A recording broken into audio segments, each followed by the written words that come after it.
오늘도 놀라운 이야기를 들고 왔습니다. 오늘의 사연은 아마 여러분을 깜짝 놀라게 할 겁니다. 대만의 공무원이 한국 때문에 심각한 고충을 겪고 있다고 하는데요. 대체 어떤 이유일까요? 오늘 이야기를 들으면 한국과 대만 그리고 태국 간의 관계에서 벌어지고 있는 복잡한 문제를 이해하게 될 겁니다. 대만 이민청에서 일하고 있는 한 남성의 이야기를 들어보겠습니다. 이 사연을 들으신 후에는 구독과 좋아요도 꼭 부탁드릴게요. 그럼 바로 이야기 시작해 보겠습니다. 차이웨이는 대만 타이베이에 위치한 이민청에서 일하고 있습니다. 그의 직업은 이민관리 담당자로서 매일같이 수많은 출입국 데이터를 분석하고 불법 체류자들을 추적하는 일을 하고 있습니다. 그런데 최근 몇 달 동안 그는 매일 밤 야근을 해야만 하는 상황에 직면해 있습니다. 바로 태국인 불법 체류자 문제 때문이죠. 이 문제가 심각해지면서 차이웨이는 매일 쏟아지는 민원 서류 더미와 씨름하고 있습니다. 그는 책상 위에 쌓인 서류를 보며 깊은 한숨을 내쉬었습니다. 고개를 절레절레 흔들며 눈을 감고 말했죠. 이건 정말 민폐 중의 민폐야. 한국 때문에 우리 대만이 이렇게 큰 피해를 보고 있다니 말이야. 차이웨이의 책상 위에 놓인 전화기는 쉬지 않고 울리고 있습니다. 그는 오늘도 또 다른 불법 체류자 관련 민원 전화를 받아야 했습니다. 차이웨이는 이 문제를 해결하기 위해 매일 밤늦게까지 일하고 있지만 상황은 전혀 나아지지 않고 있습니다. 오히려 불법 체류자 문제는 점점 더 심각해지고 있죠. 차이웨이는 혼잣말로 이렇게 말합니다. 한국이 태국인을 단속하는 바람에 그 여파가 고스란히 우리 대만에까지 미쳤어. 차이웨이는 최근 한국에서 태국인 불법 체류자 문제가 불거지면서 그들이 대만으로 몰려들고 있다는 사실을 알게 되었습니다. 대만은 태국과 비자 면제 협정을 맺고 있어서 태국인들이 쉽게 대만에 입국할 수 있습니다. 이 때문에 태국인들이 한국 대신 대만을 우회 경로로 선택하게 된 것이죠. 그들은 한국으로 직접 들어가는 것이 어려워지자 대만에서 먼저 적법한 체류 신분을 얻으려고 합니다. 그렇게 하면 한국 비자를 받기가 조금 더 쉬워지지 않을까 하는 기대를 하고 있는 것입니다. 하지만 그들의 계획은 번번이 실패로 돌아가고 있습니다. 한국이 태국인 경유자를 더욱 엄격하게 단속하고 있기 때문이죠. 결국 이 태국인들은 한국으로 들어가는 것에 실패하고 대만에 불법 체류하게 됩니다. 차이웨이는 이를 두고 태국인들이 대만에 눌러 앉으면서 불법 체류자 문제가 우리 대만에 엄청난 골칫거리가 됐다며 분노를 표출했습니다. 차이웨이는 한국에서 벌어지고 있는 상황을 자세히 살펴봤습니다. 한국에서 태국인 불법 체류자 문제는 이미 심각한 수준에 이르렀습니다. 특히 코로나19 팬데믹 이후 태국인들이 한국으로 와서 불법으로 체류하는 일이 급증했습니다. 그들이 한국에서 체류하며 범죄를 저지르는 사례도 많아지자 한국 정부는 태국인들에 대한 강력한 단속을 시작했습니다. 차이웨이는 한국의 단속이 얼마나 갑작스럽고 강력하게 이루어졌는지 놀라워했습니다. 그는 이렇게 말했습니다. 한국이 태국인들을 갑자기 이렇게 엄격하게 대하기 시작하면서 태국인들 사이에서 한국에 대한 반감이 커지고 있어. 그들이 한국에 들어가는 게 점점 더 어려워지고 있지. 한국은 태국인들에게 관광 비자를 받는 절차를 훨씬 까다롭게 만들었습니다. 차이웨이에 따르면 태국에서 한국으로 가려는 사람들은 돌아가는 비행기 표와 숙박 예약 확인서는 물론 구체적인 관광 계획까지 세세하게 제출해야 한다고 합니다. 이는 태국인들이 단순 관광을 가장해 불법 체류를 하지 못하도록 하기 위한 조치입니다. 이렇게 한국이 단속을 강화하자 태국인들은 대만을 거쳐 한국으로 가는 우회 경로를 찾기 시작했습니다. 대만은 태국과 비자 면제 협정을 맺고 있어 태국인들이 쉽게 입국할 수 있습니다. 이 때문에 많은 태국인들이 대만에 입국해 그곳에서 체류 신분을 얻거나 위조 서류를 이용해 한국으로 가려고 시도하는 것입니다. 차이웨이는 한국의 조치가 이해는 가지만 그로 인해 대만이 불법 체류자 문제를 떠안게 됐다며 한탄합니다. 한국은 자국의 치안을 위해 어쩔 수 없이 강하게 단속을 한 거겠지. 하지만 그 여파가 고스란히 대만으로 몰리고 있어. 태국인들이 한국으로 바로 못 가니까 우리 대만으로 우회하고 있잖아. 차이웨이는 요즘 공원에서 텐트를 치고 생활하는 태국인들을 자주 마주치고 있습니다. 대만 곳곳의 공원이나 야외 공간에서 텐트를 치고 살아가는 태국인들이 늘어나고 있는 것입니다. 이는 모두 태국에서 대만으로 온 뒤 한국에 가려는 계획이 실패하면서 대만에 남아 불법 체류자가 된 이들입니다.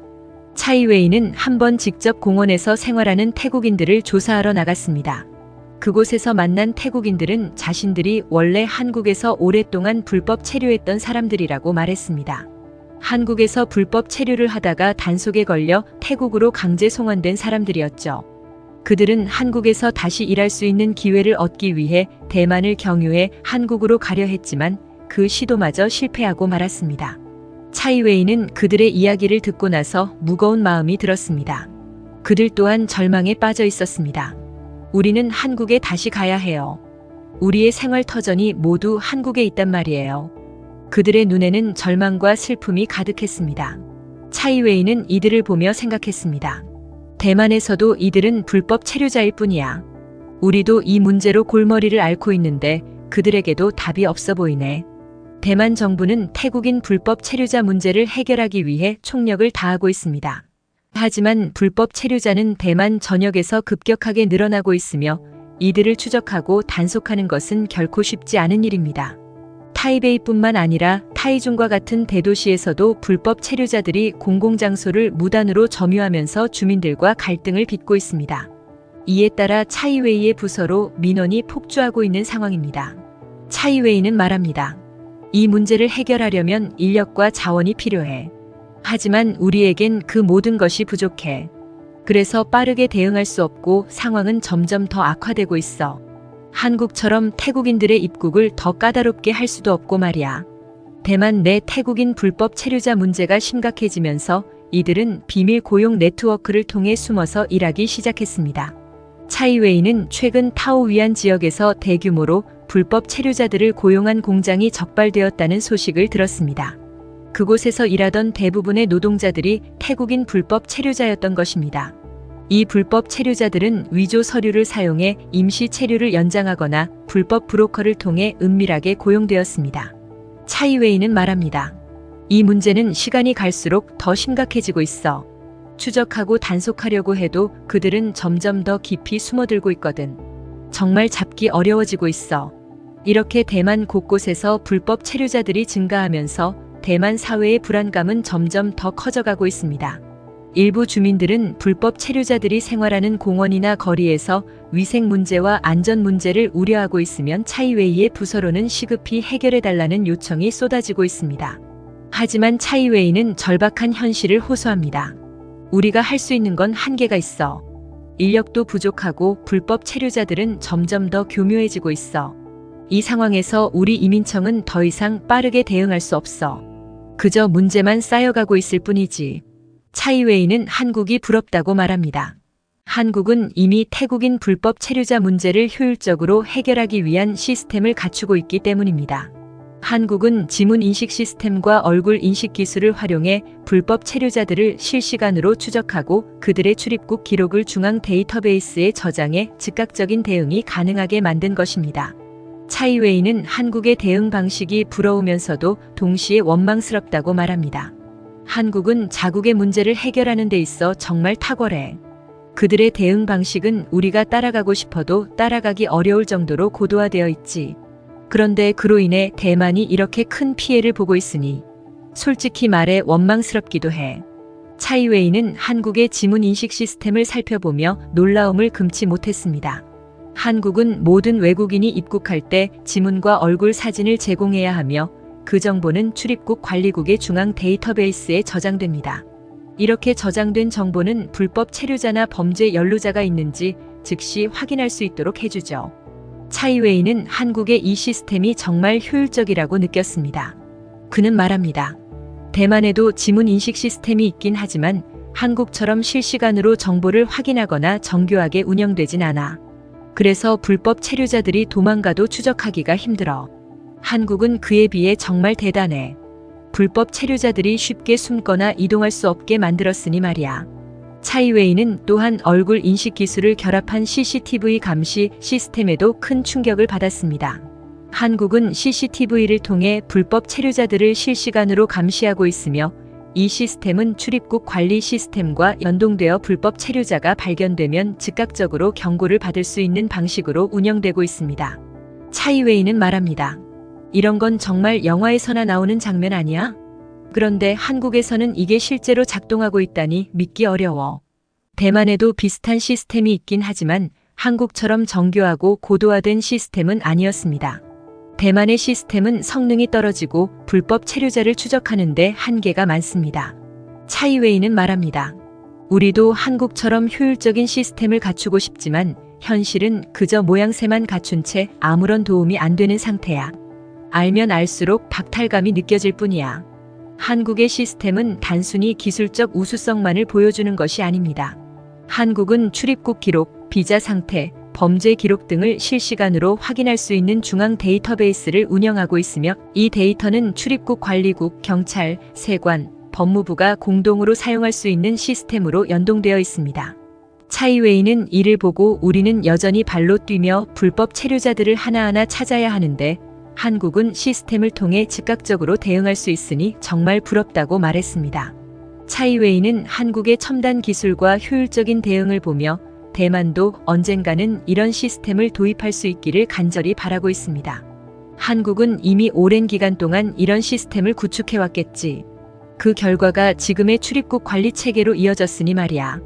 대만도 언젠가는 이 정도 수준에 도달할 수 있겠지? 그는 대만의 미래에 대해 낙관하면서도 현실의 한계를 뼈저리게 느끼고 있었습니다. 대만 정부도 불법 체류자 문제의 심각성을 인식하고 있으며 이를 해결하기 위한 제도적 변화를 시도하고 있지만 그 과정은 매우 더디게 진행되고 있습니다. 차이웨이는 말합니다. 한국처럼 기술력과 제도를 발전시키려면 많은 시간이 필요하겠지. 하지만 우리도 이제는 변화를 시작해야 해. 그래야 대만도 더 나은 미래를 맞이할 수 있을 테니까. 차이웨이는 지금도 매일 불법 체류자 문제를 해결하기 위해 고군분투하고 있습니다. 그럼에도 불구하고 상황이 나아지지 않는 현실 앞에서 그는 때때로 무력감을 느끼기도 합니다. 그러나 차이웨이는 포기하지 않고 계속해서 이 문제를 해결하기 위해 노력할 것입니다. 또 다른 태국 관련 뉴스입니다. 경찰서 문을 열고 들어온 한 남성. 그의 얼굴은 창백했고 손은 미세하게 떨리고 있었습니다. 남자는 마치 모든 걸 포기한 사람처럼 천천히 걸음을 옮겼습니다. 그러다 입술을 꽉 깨물며 경찰관을 향해 섰습니다. 자수하러 왔습니다. 떨리는 목소리로 내뱉는 순간 그의 눈에서 뜨거운 눈물이 뚝뚝 떨어지기 시작했습니다. 고개를 숙인 채 어깨를 들썩이며 흐느끼는 남성의 모습을 보고 경찰관은 잠시 말문을 잃고 그를 바라보았습니다. 대체 이 남성에게는 무슨 일이 있었던 걸까요? 그럼 사연을 시작합니다. 안녕하세요. 저는 태국 출신의 카이입니다. 여러분께 고백할 이야기는 결코 자랑스러운 이야기가 아닙니다. 하지만 지금 이 순간 제 진심을 담아 여러분께 전하고자 합니다. 저는 과거 한국에서 불법 체류자들을 모집하고 그들의 불안과 절박함을 이용해 돈을 벌던 브로커 조직의 일원이었습니다. 그때 저는 제 선택이 잘못된 것임을 알고 있었지만 끝내 돌이키지 못했습니다. 그러나 이제 저는 저의 과거를 반성하며 진심으로 사죄하는 마음으로 이 이야기를 꺼내려고 합니다. 저의 이야기는 태국의 작은 시골 마을에서 시작됩니다. 제가 태어나 자란 곳은 도시에서 멀리 떨어진 농촌 마을이었습니다. 우리 가족은 대대로 농사를 지으며 살아왔지만 점점 어려워지는 경제 상황 속에서 농사만으로는 생활을 이어가기 힘들어졌습니다.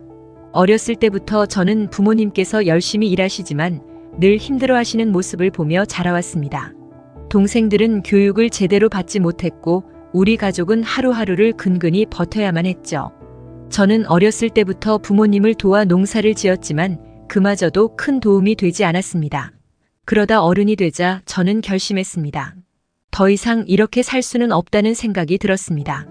태국 안에서는 더 이상 희망을 찾기 어려웠기에 해외로 나가 돈을 벌어야겠다고 결심하게 된 것입니다. 그렇게 저는 가족들에게 약속했습니다. 해외에서 열심히 돈을 벌어와 부모님을 도울 것이고 동생들도 좋은 교육을 받을 수 있게 해줄 것이라고 말이죠. 그리고 저는 인터넷에서 한국의 일자리를 찾았고 한국에 가기 위한 비자를 준비하기 시작했습니다. 그때까지만 해도 저는 이 모든 일이 제게 큰 기회라고 생각했습니다. 불법적인 일을 할 생각은 전혀 없었습니다. 한국에서 성실하게 일하며 돈을 벌고 다시 태국으로 돌아갈 계획이었으니까요. 한국에 도착했을 때 공항에서 내린 순간 모든 것이 낯설었습니다. 찬란하게 빛나는 도시, 수많은 사람들, 복잡한 지하철과 도로. 제 주변은 온통 새로운 환경이었고 제가 이해할 수 없는 언어로 사람들이 이야기하고 있었습니다. 그때의 저는 마치 미아가 된 것처럼 불안했습니다. 처음에는 어딘가에 가야 할 필요조차 느끼지 못했습니다. 그저 숙소에 틀어박혀 아무것도 하지 못하고 몇 날 며칠을 보내야 했습니다. 그러다 정신을 차리고 나와서 일을 찾기 시작했습니다. 결국 작은 섬유 공장에서 일을 구하게 되었죠. 그때 저는 정말 안도했습니다. 이제 모든 게 잘 될 거야. 이렇게 생각하며 마음속으로 여러 번 다짐했어요. 공장에서의 일은 생각보다 고된 일이었습니다. 주로 대형 원단을 나르는 일을 맡았는데 매일 아침 일찍부터 저녁 늦게까지 일을 해야 했죠. 온몸이 땀과 먼지로 범벅이 되었고 팔과 다리는 늘 피곤했습니다. 하지만 저는 불평하지 않았습니다. 무엇보다 중요한 것은 돈을 벌 수 있다는 것이었으니까요. 그렇게 열심히 일한 돈을 모아 부모님께 보낼 때마다 제 마음은 조금씩 가벼워졌습니다. 일하면서도 매일 밤에는 한국어 공부를 했습니다. 가게에 가서 물건을 사거나 동료들과 대화를 나눌 수 있을 만큼만이라도 한국어를 잘하고 싶었거든요. 일하면서 조금씩 한국 생활에 적응하게 되었고 한국에서 만난 사람들 역시 저를 따뜻하게 대해주었습니다. 한국에서의 생활은 처음엔 낯설고 두려웠지만 점점 익숙해지기 시작했습니다. 특히 한국의 치안은 저를 정말 놀라게 했습니다. 밤늦게 혼자 길을 걷는 것이 두렵지 않았어요. 태국에서는 늦은 시간에 혼자 다니는 것이 위험할 수 있었지만 한국에서는 그런 두려움을 느끼지 않았습니다. 특히 서울의 공공서비스나 교통 시스템은 정말 체계적으로 잘 갖춰져 있어서 외국인인 저도 불편함 없이 길을 찾고 생활할 수 있었습니다. 모든 것이 잘 정리되어 있고 사람들도 저에게 친절하게 대했습니다. 그때는 정말 한국에서의 생활이 행복했습니다. 제가 어려운 상황에서 태국을 떠나오긴 했지만 한국은 저에게 새로운 기회와 희망을 주는 나라였습니다. 그래서 저는 한국 사회에 대해 정말 깊은 존경심을 가졌습니다. 이곳에서 열심히 일하면 정말 미래를 바꿀 수 있겠다. 이런 생각을 매일 했어요. 하지만 그렇게 안정된 생활도 오래가지 않았습니다. 어느 날 저는 대형 원단을 나르다 허리를 크게 다쳤습니다. 그날은 정말 불길했습니다. 그저 평소처럼 일을 하던 중이었는데 갑자기 허리에 심한 통증이 느껴졌습니다. 처음엔 그냥 근육통인 줄 알고 참으려고 했지만 점점 통증이 심해졌고 결국에는 일을 할 수 없을 정도로 고통스러워졌습니다. 병원에 가야 했지만 제겐 병원비를 감당할 돈이 없었습니다. 병원비를 걱정하느라 결국 치료를 받지 못했고 시간이 지날수록 허리 통증은 더 악화되었습니다. 이런 상황에서 저는 일을 할 수 없게 되었고 공장에서는 저를 더 이상 고용할 수 없다고 통보했습니다. 그들은 저를 많이 배려해 주었지만 더 이상 일을 하지 못하는 저를 계속 고용할 수 없다는 것은 당연한 일이었겠죠. 그렇게 저는 일자리를 잃고 말았습니다.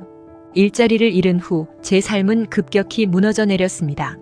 허리 통증은 점점 더 심해졌고 돈을 벌 수 없으니 태국에 있는 가족들에게 돈을 보낼 수 없었습니다. 이때부터 저는 절망감에 휩싸였습니다. 내가 이렇게까지 열심히 했는데 결국 이런 결말을 맞이하게 되는 걸까? 제 마음은 점점 어두워졌습니다. 그때였습니다. 한 남자가 저에게 다가왔습니다. 그는 제가 처한 상황을 잘 알고 있었습니다. 그리고 저에게 일자리를 제안했죠. 불법 브로커 조직의 일원이었던 그 남자는 제가 성실하고 신뢰할 수 있는 사람이라는 이유로 저를 스카우트하려고 했습니다. 처음엔 망설였습니다. 불법적인 일에 손을 대는 것이 두려웠고 저는 가족에게 떳떳한 사람이 되고 싶었습니다. 하지만 상황은 저를 밀어붙였습니다. 돈이 필요했고 허리는 점점 더 아팠으며 어디에서도 일자리를 구할 수 없었습니다. 저는 결국 그 제안을 받아들였습니다. 그렇게 저는 브로커 조직의 일원이 되었습니다. 처음 제가 맡은 일은 비교적 단순한 일이었습니다. 주로 태국에서 온 새로운 이민자들에게 취업을 알선하고 그들의 서류를 정리해주는 일이었죠. 이때까지만 해도 저는 이 일이 크게 잘못된 일이라고 생각하지 않았습니다. 오히려 그들을 도와주는 일이라고 생각했죠. 그들이 안정적으로 일할 수 있도록 돕고 필요한 정보를 제공하는 것이라 여겼습니다. 하지만 시간이 흐를수록 저는 점점 더 위험한 일에 손을 대게 되었습니다. 브로커 조직에서 요구하는 일은 점점 더 어두운 방향으로 흘러갔습니다. 합법적인 서류만 만들던 초반과 달리 이제는 가짜 서류를 만들어야 했습니다. 위조된 결혼 서류, 가짜 고용 계약서 등을 만들며 불법 체류자들이 한국에서 합법적으로 일하는 것처럼 꾸며주어야 했습니다. 처음 위조 서류를 만들 때 제 손은 떨렸습니다.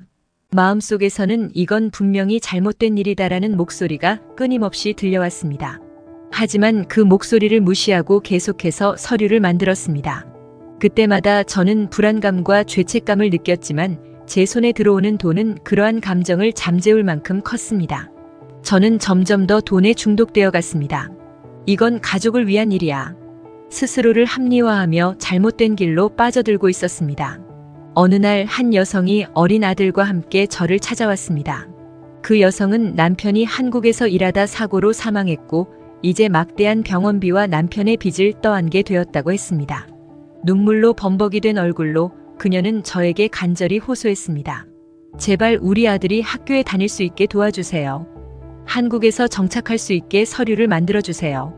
그녀의 간절한 부탁을 들으며 저는 마음이 무거워졌습니다. 하지만 제 입에선 그 순간조차도 차가운 대답이 나왔습니다. 필요한 서류를 준비할 테니 수수료를 준비해 주세요. 저는 그녀의 불행을 외면하며 그녀에게서 돈을 요구했습니다. 그 여자는 울면서 돈을 건넸고 저는 속으로 끓어오르는 죄책감을 억지로 무시하며 그 돈을 주머니에 넣었습니다. 그날 밤 저는 베개에 얼굴을 묻고 끝내 잠을 이루지 못했습니다. 하지만 그러한 죄책감도 시간이 지나면서 점점 무뎌져 갔습니다. 조직에서 더 많은 일을 맡겨오고 그만큼의 돈이 손에 들어왔을 때 제 내면의 목소리는 점점 사라져 갔습니다. 마치 저는 기계처럼 위조 서류를 만들어내고 태국에서 온 불법 체류자들을 한국으로 몰래 들여보내기 위해 거짓말을 반복했습니다. 한국 정부와 경찰이 불법 체류자 단속을 강화하고 있다는 뉴스가 나올 때면 제 속에서 불안이 슬며시 고개를 들었습니다. 하지만 조직의 다른 멤버들은 그저 웃으며 말했죠. 괜찮아, 한국 정부가 단속한다고 하지만 그들이 언제까지나 이럴 순 없어. 몇 달만 지나면 원래대로 돌아갈 거야. 우린 계속 돈을 벌 수 있어. 그들의 말에 저는 묵묵히 고개를 끄덕였지만 제 안에는 알 수 없는 두려움이 자리를 잡고 있었습니다. 그리고 그 두려움은 점점 커져만 갔습니다. 결국 한국 정부의 단속은 생각보다 더 강력하게 진행되었습니다. 곳곳에서 불법 체류자들이 체포되었고 브로커 조직들에 대한 검거 소식이 끊이지 않았습니다. 조직 내에서도 긴장감이 돌기 시작했죠. 한때는 자신만만하던 조직원들도 이제는 점차 경계를 강화하며 은신처를 옮기고 서로를 감시하기 시작했습니다. 그리고 그날 드디어 제가 속한 조직의 한 숙소가 경찰에 적발되었습니다. 그 소식을 듣는 순간 저는 멍해졌습니다. 모든 것이 무너져 내리는 듯한 기분이었습니다. 저도 이젠 더 이상 안전하지 않다는 것을 실감하게 되었죠. 숙소가 적발된 후 조직의 분위기는 더욱 살벌해졌습니다. 누구든지 경찰의 추적을 받을 수 있다는 불안감이 커지면서 서로에 대한 불신도 깊어졌습니다. 일부 조직원들은 이미 도망갈 준비를 하고 있었고 다른 이들은 경찰에 대한 적개심을 드러내며 더욱 숨어들었습니다. 저 역시도 하루하루를 두려움 속에서 보냈습니다. 한편으로는 이 모든 상황이 저를 해방시킬 기회라는 생각도 들었습니다. 이제 끝낼 수 있을지도 몰라. 라는 희망과 함께 두려움이 뒤섞였죠. 그 순간 저는 결심했습니다. 더 이상 이렇게 살 수는 없다고. 이제는 이 어둠 속에서 빠져나와야겠다는 생각이 들었습니다. 사실 저는 그전부터 조직을 떠나고 싶었지만 가족이 위험해질까 두려워 망설였습니다. 하지만 이제는 더 이상 물러설 곳이 없었습니다. 저 역시 경찰의 단속에 걸려 처벌을 받을 수도 있다는 불안감이 컸고 그보다는 제가 저지른 잘못들에 대한 죄책감이 저를 더 이상 견딜 수 없게 만들었기 때문입니다. 경찰서로 향하는 길, 저는 필사의 도주를 시도했습니다. 조직에 발각되면 저는 목숨조차 보장받지 못할 것이 분명했습니다. 조직원들 중 몇 명은 이미 경찰의 감시망에 들었지만 여전히 일부는 도주를 시도하고 있었기 때문에 그들 역시 저를 찾으려 할 것이 분명했습니다. 그러나 저는 모든 것을 뒤로 한 채 경찰서로 향했습니다. 문 앞에 서자 제 다리는 떨렸고 심장은 미친 듯이 뛰고 있었습니다. 경찰서 문을 열고 들어서자 차가운 공기가 제 얼굴을 스쳤습니다. 마치 세상이 무너지는 듯한 느낌이 들었고 저는 속으로 수없이 자문했습니다. 정말로 자수를 해야 할까? 다시 돌아가면 안 될까? 그러나 결국 선택할 수 있는 길은 단 하나였습니다. 저는 경찰관 앞에 섰고 자수하러 왔습니다. 라는 한마디를 내뱉었습니다. 순간 뜨거운 눈물이 제 눈에서 쏟아졌습니다. 경찰관은 처음엔 당황한 듯 저를 바라보았습니다. 그리고는 자초지종을 묻기 시작했습니다. 저는 천천히 그러나 숨김없이 모든 것을 털어놓았습니다. 브로커 조직에서 무슨 일을 했는지, 어떻게 서류를 위조하고 불법 체류자들을 한국에 밀입국시켰는지, 그리고 조직의 다른 멤버들이 어디에서 활동하는지까지 세세하게 말했습니다. 경찰은 제 자수를 받아들였고 그 즉시 수사에 착수했습니다. 제가 제공한 정보를 바탕으로 경찰은 빠르게 조직의 몇몇 핵심 인물들을 검거할 수 있었습니다. 그들이 체포되었을 때 저를 본 순간 욕설과 협박을 퍼부었습니다. 내가 우리를 배신했구나. 이게 끝인 줄 알아? 내가 뭘 잘못했는지 알게 될 거야. 태국에 돌아가면 넌 가만두지 않겠어. 그들의 분노에 저는 몸을 떨었지만 이제는 그들을 두려워하지 않았습니다. 제가 저지른 일들을 바로잡기 위해서는 이 순간이 필연적이었으니까요. 조직의 몇몇 주요 인물들이 검거된 후 저는 강제 송환 절차를 밟게 되었습니다. 태국으로 돌아가기 전 저는 인천공항에서 마지막으로 한국의 하늘을 바라보며 깊은 한숨을 내쉬었습니다.